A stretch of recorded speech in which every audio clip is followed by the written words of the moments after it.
नमस्ते जी। 28वीं श्रव्य कणिका सत्यार्थ प्रकाश स्वाध्याय एवं प्रवचन माला आप सभी धर्म प्रेमी महानुभावों का हार्दिक स्वागत है। हम चर्चा कर रहे हैं चतुर्थ समुल्लास के अंतर्गत गृहस्थ धर्म विषय को लेकर के।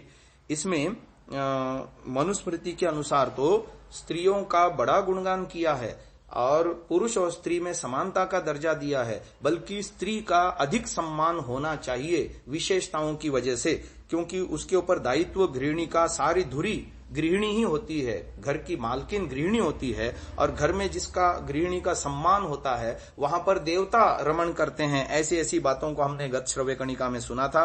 अब गृहिणी के कर्तव्य इस श्रव्य कणिका में हम सुनते हैं। सदा प्रहृष्टया भाव्यम गृह कार्येषु दक्षया सुसंस्कृतोपस्करया व्यये चामुक्त हस्तया। स्त्री को योग्य है कि अति प्रसन्नता से घर के कामों में चतुराई युक्त सब पदार्थों के उत्तम संस्कार तथा घर की शुद्धि रखे और व्यय में यानी खर्चे में अत्यंत उदार न रहे, अर्थात सब चीजें पवित्र और पाक इस प्रकार बनावें जो औषधि रूप होकर शरीर व आत्मा में रोग को न आने देवें। जो व्यय यानी खर्चा हो उसका हिसाब यथावत रख के पति आदि को सुना दिया करे। घर के नौकर चाकरों से यथायोग्य काम लेवे, घर के किसी काम को बिगड़ने न देवे। ये 7 पदार्थ सब स्थानों से प्राप्त करें। स्त्रियो रत्नान्यथो विद्या सत्यम धर्म शौचम सुभाषितम विविधानि च शिल्पानि समादेयानि सर्वतः। उत्तम स्त्री नाना प्रकार के रत्न, विद्या, सत्य, पवित्रता, श्रेष्ठ भाषण और नाना प्रकार की शिल्प विद्या अर्थात कारीगरी सब देश तथा सब मनुष्यों से ग्रहण करे। तो बहुत अच्छी बातें यहां पर आई हैं। इस विचार की पुष्टि मनुस्मृति में अन्यत्र भी बहुत जगह की गई है। यदि स्त्री यद्यवरजः श्रेयः किंचित समाचरेत तत्सर्वम् आचरेद युक्तो यत्र वास्य रमेन मनः। यदि स्वाश्रित स्त्री अथवा शूद्र भी कोई श्रेष्ठ कार्य करे तो उससे शिक्षा लेकर उस पर आचरण करना चाहिए, अथवा जिस शास्त्रोक्त कर्म में मन रमे उस श्रेष्ठ कार्य को करता रहे। यहाँ निम्न स्तर के व्यक्तियों द्वारा किए जाने वाले श्रेष्ठ आचरण का भी अनुकरण करने का निर्देश किया गया है। इसी विचार को आगे पुष्ट करते हुए अर्थवाद के रूप में कहा, श्रद्धानः शुभाम विद्यामाददीता वरादपि अंत्यादपि परम धर्मम स्त्री रत्नम दुष्कुलादपि। उत्तम विद्या प्राप्ति की श्रद्धा करता हुआ मनुष्य अपने से न्यून से भी विद्या प्राप्त करे, नीच जाति से भी उत्तम धर्म को ग्रहण करे और निंद्य कुल से भी उत्तम स्त्री को स्वीकार कर ले। यही नीति है। ये संस्कार विधि में ऋषि दयानंद ने लिखा था। विषादप्यमृतम ग्राह्यम बालादपि सुभाषितम अमित्रादपि सद्वृत्तम अमेध्यादपि कांचनम। जहर से भी अमृत को ग्रहण कर लेना चाहिए और बालक से भी श्रेष्ठ आचरण सीख लेना चाहिए तथा अशुद्ध स्थान से भी स्वर्ण सोने जैसी मूल्यवान वस्तु को प्राप्त कर लेना चाहिए। यही भाव हिंदी के निम्नलिखित दोहे में भी है। उत्तम विद्या लीजिए जदपि नीच पे होय परो अपावन ठौर में कंचन तजत न कोय। यानी यदि हमसे निकृष्ट है व्यक्ति, शूद्र है व्यक्ति और हम उच्च वर्णस्थ हैं, तब भी शूद्र के जीवन में यदि कोई अच्छाई दिखती हो आपको तो वो शूद्र है, इसलिए उसको इग्नोर नहीं करना है, छोड़ नहीं देना है, उसे ग्रहण करना है। ये बात बताई जा रही है। और जैसे कचरे में गिरा हुआ या धूल में, मिट्टी में, कीचड़ में गिरा हुआ सोना भी उठाया जाता है, न कि छोड़ा जाता है। ऐसा मान करके निकृष्ट व्यक्ति से भी अच्छाई यदि मिलती है तो हमें उसको सीखनी चाहिए। आनो भद्राः कृतवो यन्तु विश्वतो दब्धासः। अर्थात कल्याणकारी विचार हमें सब ओर से निर्बाध प्राप्त होवें। यद भद्रम तन्न आसुव। ग्रंथकार ऋषि दयानंद जर्मनी आदि देशों में शिल्प विद्या सीखने के लिए अपने देश के लोगों को भेजना चाहते थे। ये दयानंद के पत्र और विज्ञापन से हमको पता चलता है। भद्रमिति सामान्य नियम है, नापृष्टः ब्रूयात्। आगे बहुत अच्छी अच्छी बातें आ रही हैं कि लोक में कैसा व्यवहार करें। तो सत्यम ब्रूयात् प्रियम ब्रूयात् न ब्रूयात् सत्यम अप्रियम प्रियम च नानृतम ब्रूयात् एषः धर्मः सनातनः। भद्रम भद्रमिति ब्रूयात् भद्रमित्येव वा वदेत् शुष्क वैरम विवादम च न कुर्यात् केनचित् सह।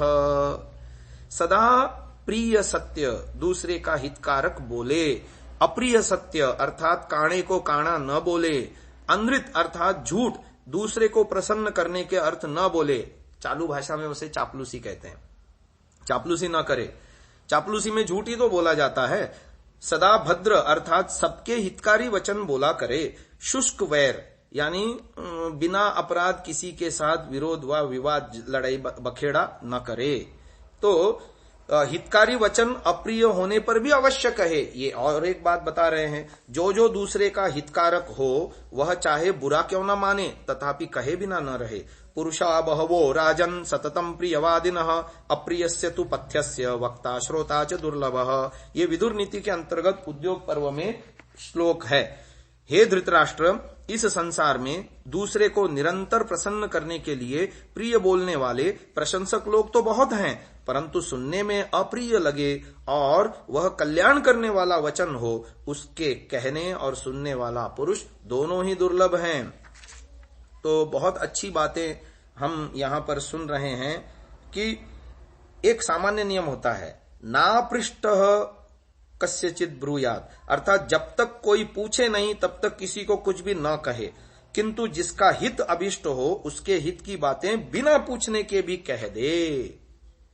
ब्रुवन वा ब्रुवन्नपि यस्य नेच्छत पराभवम, अंधा नहीं जानता कि उसके आगे क्या गड्ढा है। ऐसी अवस्था में बिना पूछे भी उसको बता दे कि भाई तेरे आगे गड्ढा है, तू गिर सकता है उसमें।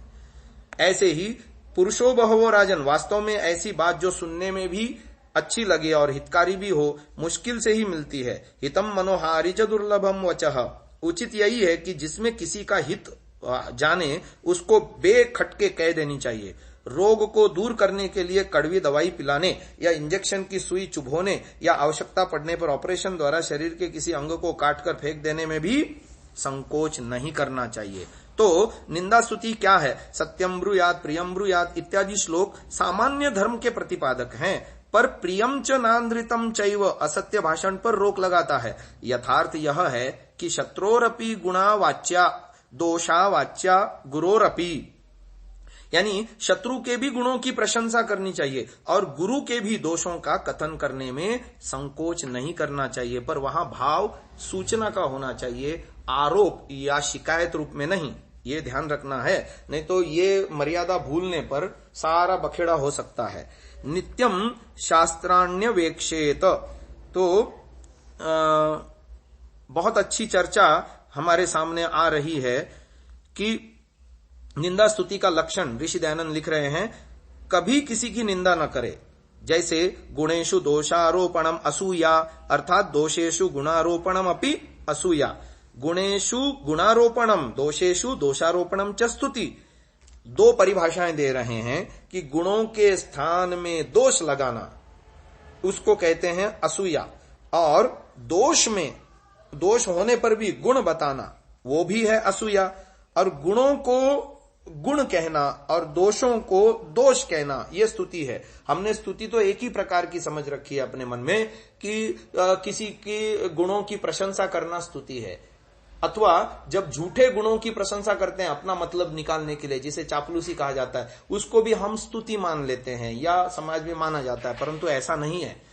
आप यदि गुणों के स्थान में गुण न होते हुए भी झूठ मूठ की स्तुति किए जा रहे हैं तो वो स्तुति नहीं है, वास्तव में वो उसकी निंदा है। और यदि उसके अंदर दोष हैं और दोष सीधा मुंह पे कह देते हैं उसके भले के लिए, उसके सुधार के लिए, उसकी उन्नति के लिए, तो वो उसकी स्तुति है, न कि निंदा है। लोक में उसे निंदा माना जाता है, समझा जाता है, पर ऐसा नहीं समझना चाहिए।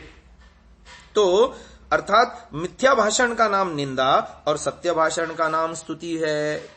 तो ये कितनी बड़ी परिभाषा हमको ऋषि दयानंद दे रहे हैं कि यदि सब लोग इसको ऐसा ही माने और परस्पर व्यवहार करें तो जीवन कितना सुंदर हो जाएगा। दुर्गुणों का त्याग करने में, सद्गुणों को ग्रहण करने में और अपने अभिमान को तोड़ने में, ईगो समस्या जो होती है, अभिमान, अहम की बात जो होती है, वो दूर करने में ये कितना बड़ा सूत्र दे रहे हैं कि कोई हमारे दुर्गुणों को कहता है तो वो मेरी स्तुति कर रहा है। न कि मेरी निंदा कर रहा है। ये बात बहुत बड़ा सिद्धांत है जिसको हम अपना करके अपने जीवन को उन्नत महान बना सकते हैं। आज के लिए इतना ही। ओम।